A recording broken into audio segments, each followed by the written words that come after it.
Sir Junior, reactivated na po ang El Nino Task Force. Ano po sa harap ng banta nitong tinatawag na Super El Nino? Ano po ba ang ibig sabihin nito at ano ang aasahan natin sa hakbang na ito? Ang pagdating nga po dito sa El Nino, itong nagbabadyang El Nino, ang ayon po sa pag-asa, no, ang ma-expect po natin ang magsisimula sa moderate to strong na El Nino, and then later on yung strong to very strong na El Nino, no.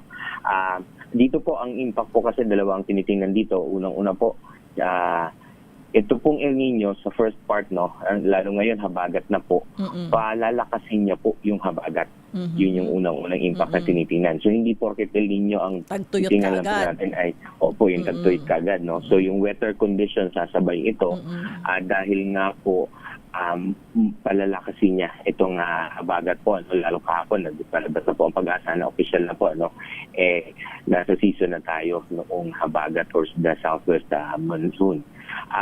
Ito po ay magdadala ng mga pag-ulan, mas malakas sa pag-ulan na maaari po siyempre magdulot ng mga pagbaha at saka mga pagguho ng lupa. So yun po yung mga unang impact na dapat abangan.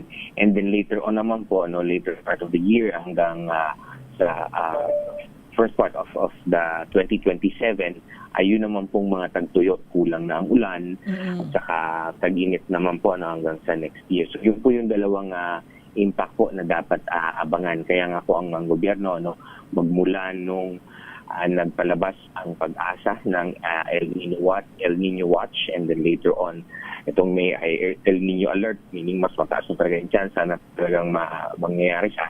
Yun nga po, naghanda na po base doon sa National Action Plan na meron tayo noong 23 at saka 2024 na nangyari din yung El Nino. So yun din po yung sinususugan natin para dun sa mga iba't ibang sektor na mga dapat pong paghandaan at saka babantayan.